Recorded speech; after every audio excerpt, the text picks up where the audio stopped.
We're going to discuss E. Cummings. You'll start to notice with the E. Cummings and the stage that we've now reached in the modern period that things are now going to get to be a little bit more unusual and experimental. Some ideas to be thinking about while we discuss E. Cummings. E. Cummings was a famous pacifist. He was very against violence and war, and so he was writing during World War I, and a lot of his poetry is about World War I, but he didn't fight. He served as a nurse, a battlefield nurse. He drove the ambulance specifically that would pick up and take wounded soldiers back to medical care. At the time that he was writing, many people saw his writing as sentimental or silly and didn't take him very seriously. But as time has passed, people have begun to understand that E. Cummings was a really important, valuable poet who really had some important things to say. His poems, in terms of their content, often focus on the connections between sex and death. So it's almost like sex is the height of life for E. Cummings. It's like the most intense experience you can have while you're alive.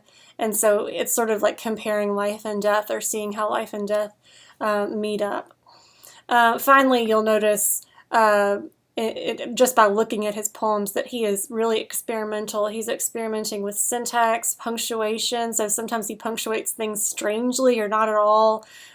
He capitalizes things kind of oddly. He doesn't capitalize his own name, so if you've noticed that I don't capitalize his name, that's on purpose. I gave you this first poem, My Sweet Old Etc., which is a poem about World War I.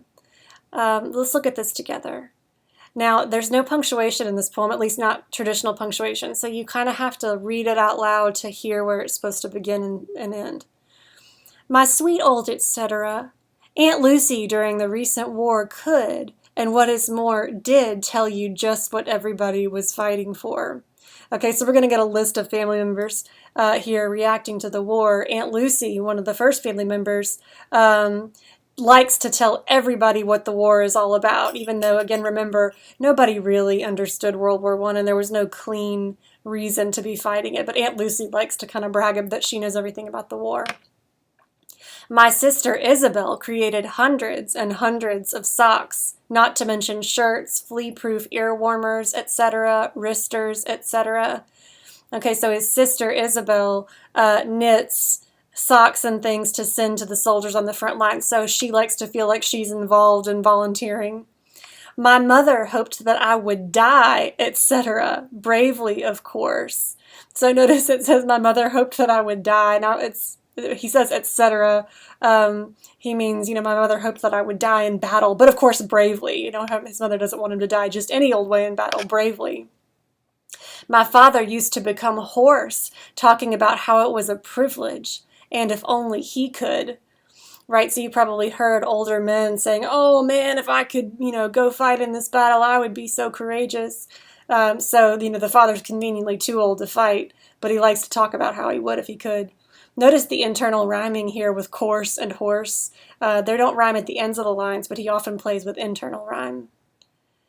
My father would become hoarse talking about how it was a privilege and if only he could.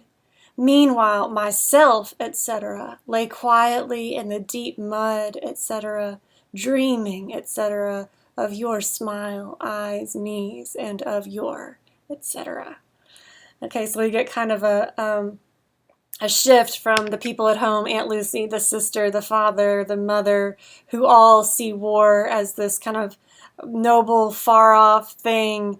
But meanwhile, this soldier, this speaker, is laying in the deep mud thinking of this woman and her, etc. So I'll leave that to your imagination. So really all this speaker wants is the kind of comfort and sexual connection with a woman.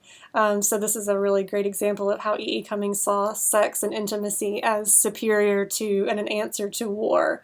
All his family is obsessed with fighting, and he really just wants to kind of be with this woman.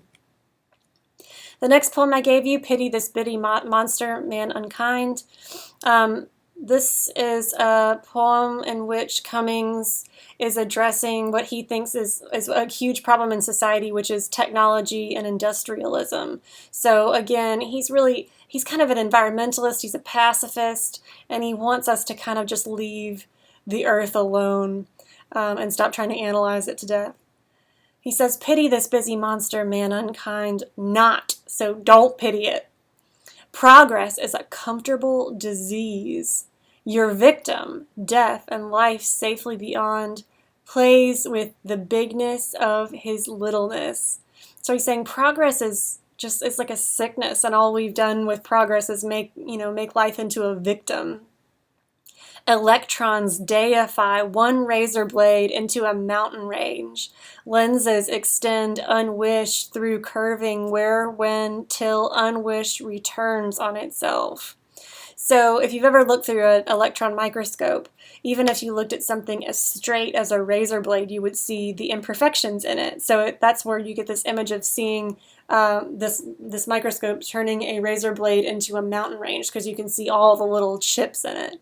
And then we get the opposite, a telescope. Lenses extend, unwished through curving. So we get this idea that we have used these lenses to kind of stop appreciating the world around us, whether it's because we're like magnifying it to see its imperfections, or we're missing it because we're out there looking at the stars with telescopes. A world of made is not a world of born. So here he contrasts the world that is man-made, and he says that's not the same thing as a world that's born, like a world that is naturally created. He says, pity poor flesh and trees, poor stars and stones, but never pity this fine specimen of hyper-magical ultra-omnipotence. We doctors know a hopeless case if, listen, there's a hell of a good universe next door. Let's go. Okay, so you'll notice here that Cummings is saying, you might feel sorry for lots of different things in the world, but you shouldn't feel sorry for men. They've really brought it on themselves. And at the end, there's this kind of idea, if we could get out of here and go somewhere else, somewhere where we haven't ruined everything with technology, then, that might be the best thing to do. All right, let's look at the last poem here, Oh Sweet Spontaneous. You'll notice most of his poems aren't really titled. The title is just the first line, and that was kind of a common practice of Cummings. This is another one that has no punctuation, or at least no real punctuation, so you have to, again, read it out loud to kind of feel where the sentences begin and end. Oh, sweet spontaneous earth, how often have the doting fingers of prurient philosophers pinched and poked thee? So here he's addressing the earth directly and kind of personifying the earth as like a person or a woman. And he's saying, philosophers have come and like pinched and poked you, trying to figure you out, right? Philosophers are trying to figure out how the world works. How often has the naughty thumb of science prodded thy beauty? So now science is being kind of cast as a handsy man who's like sticking his thumb where it doesn't belong. It's prodded the earth. So again, he's suggesting that science is kind of abusing earth. How often have religions taken thee upon their scraggy knees, squeezing and buffeting thee, that thou mightest conceive gods? Okay, so here he's personifying religions, and he's saying religions have taken the earth upon their scraggy knees and squeezed it. So he's kind of making fun here of like priests or preachers who maybe abuse kids and put them on their knees and touch them when they shouldn't. And so here he's saying like religions have sort of taken the earth and abused it to try to make it conceive God. So they're almost like trying to manufacture gods out of the natural world.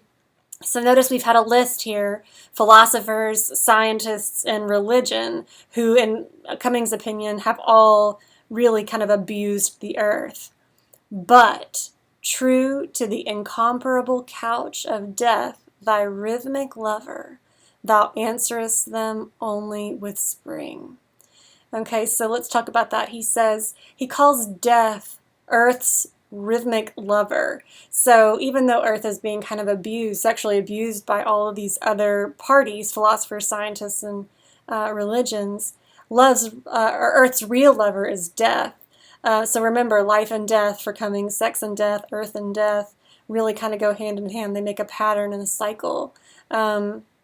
And he calls death a rhythmic lover. So think about the rhythm of death and how it kind of comes over and over again, kind of like the rhythm of lovemaking.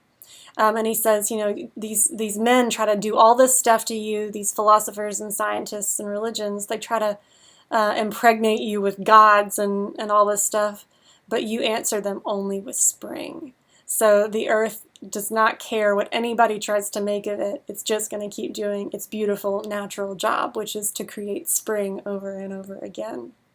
I hope you enjoyed E.E. Cummings. This is a small sample of his huge body of work. He wrote tens of thousands of poems, but he was he had a very beautiful way of looking at the world, very pacifistic, very in harmony with nature and the body, and against warfare and industrialization.